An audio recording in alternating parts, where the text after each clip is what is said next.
дар кохи дӯстии шаҳри турсунзода доираи васеи ҷавонон, аҳлизиё ва фаъолони шаҳр филми ҳуҷҷатии марди роҳ, ки аз ҷониби муассисаи давлатии тоҷикфилм коргардони тоҷик Носир Саидов таҳия гардааст, тамошо карданд.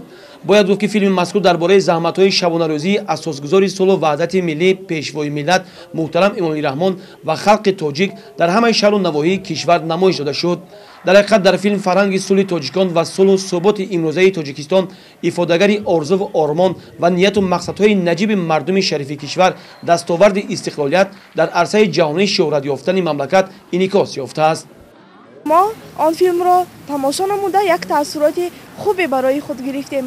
воқеан ҳам мегӯянд ки ӯ роҳ пайвандгари қалбҳост ва барои сохтани ин роҳ марде лозим омад. ин мардро мо дар симои пешвои муаззами худ Эмомалӣ Раҳмон дидем, ки тавонист пайвандгари қалбҳои тамоми халқу миллатҳо ва тоҷикистониён гардад. ва дар охир танҳо ҳаминро гуфтаниям ки мо бо шумо ифтихор дорем, пешвои миллат ва пайравони шумо ҳастем. соҳиби иқболему соҳиб давлатем, пайравони пешвои миллатем.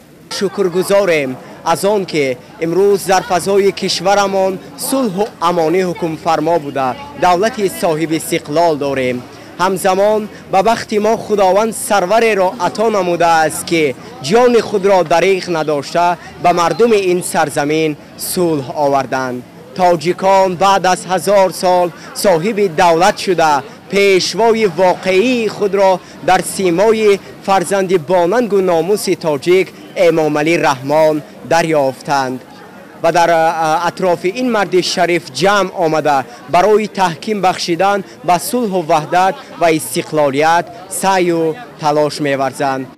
қобили зикр аст ки ин иқдом бо ташаббуси кумитаи кор бо ҷавонон ва варзиш дар ҳамкорӣ бо муассисаи давлатии телевизиони Сафина роҳандозӣ шудааст. мақсад аз намоиши филми ҳуҷҷатии марди роҳ расидан ба қадри истиқлолияти давлатӣ ва ваҳдати миллӣ, ҳифзу гиромидошти арзишҳои бузурги даврони соҳибистиқлолии кишвар, махсусан эҳтиром ба заҳмату талошҳои хастанопазири президенти ҷумҳурии Тоҷикистон мебошад. гузориши Хуршед Алимов Фирӯз Мирзоев аз шаҳри Турсунзода барои барномаи иттилоъотии Навид.